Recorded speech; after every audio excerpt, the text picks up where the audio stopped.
Welcome to Awesome Code. Please subscribe to my channel.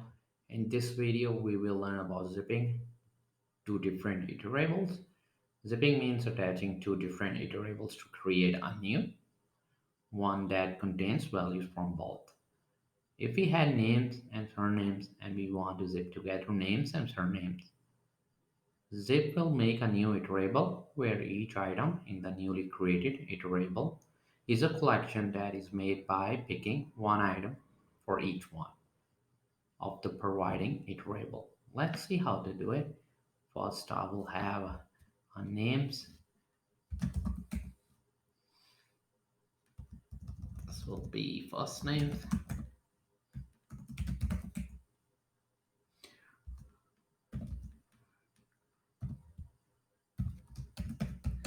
Bill, Mike,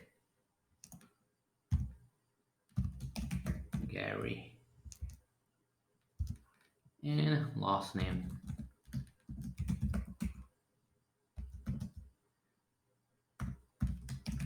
Gates,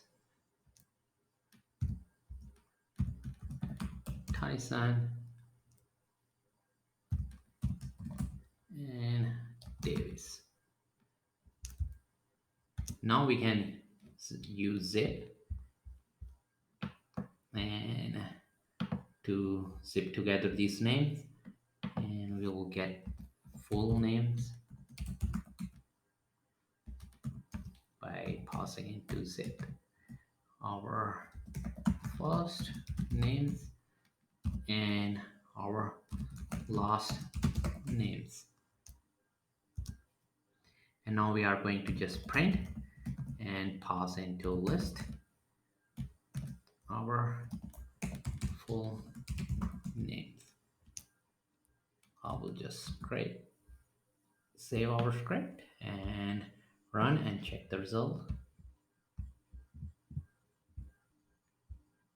And here is the result. We get the full name by using our zip. To keep on learning, please subscribe to my channel Awesome Code. Keep supporting me and thank you for watching.